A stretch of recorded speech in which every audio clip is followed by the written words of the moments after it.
Some nightmares don't happen when you're asleep. They happen when you're wide awake. Tonight, I'll share 3 real-life horror stories that will make you think twice before turning off the lights. Stay until the end, because the last story might be the most disturbing of them all. A Reddit user named Sarah once lived in a small town where nothing ever happened, until one night she woke up to a whisper in her room. "Wake up, I see you." She froze. Her bedroom door was locked. No one else was home. She turned on her lamp, heart pounding, but the room was empty. She dismissed it as a nightmare, until the next night when it happened again. This time, the whisper was closer. "I'm coming." She leaped out of bed, checked the entire house, but found nothing. The police dismissed it, saying it was probably just a dream.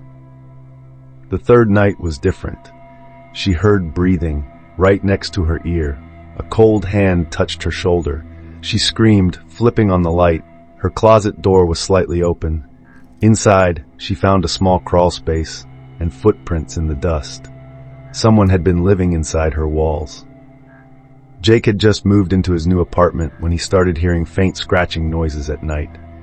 At first, he assumed it was mice, but soon he noticed something disturbing. The air vent in his bedroom would shift slightly, as if something was moving behind it. One night, as he lay in bed, he saw something that made his blood run cold, 2 glistening eyes peering at him from inside the vent. He jumped up, grabbed a flashlight, and shined it into the darkness, but whatever was in there had vanished. The landlord dismissed it as paranoia. Days later, his neighbor went missing. The police arrived, searching the building, and that's when they found it. Behind one of the apartment's vents, a small tunnel system had been carved out, leading to an abandoned basement. And inside, they found the neighbor, alive, but barely. He had been trapped down there by someone or something that was still missing. Late one night, a taxi driver named Miguel picked up a passenger on a desolate road outside town. The man was pale, dressed in an old-fashioned suit, and spoke in a quiet, almost whisper-like tone. He gave Miguel an address, but something about him felt off.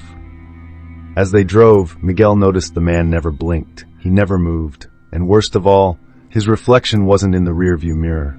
A chill ran down Miguel's spine. Trying to stay calm, he asked, "So, how's your night going?" The man smiled. "I never left that house." Miguel looked at the address again. His stomach dropped. He knew that place. It had been abandoned for years. The man in the back seat slowly turned his head, his voice now distorted. "I just wanted one last ride." Miguel slammed the brakes, heart pounding. But when he turned around, the back seat was empty.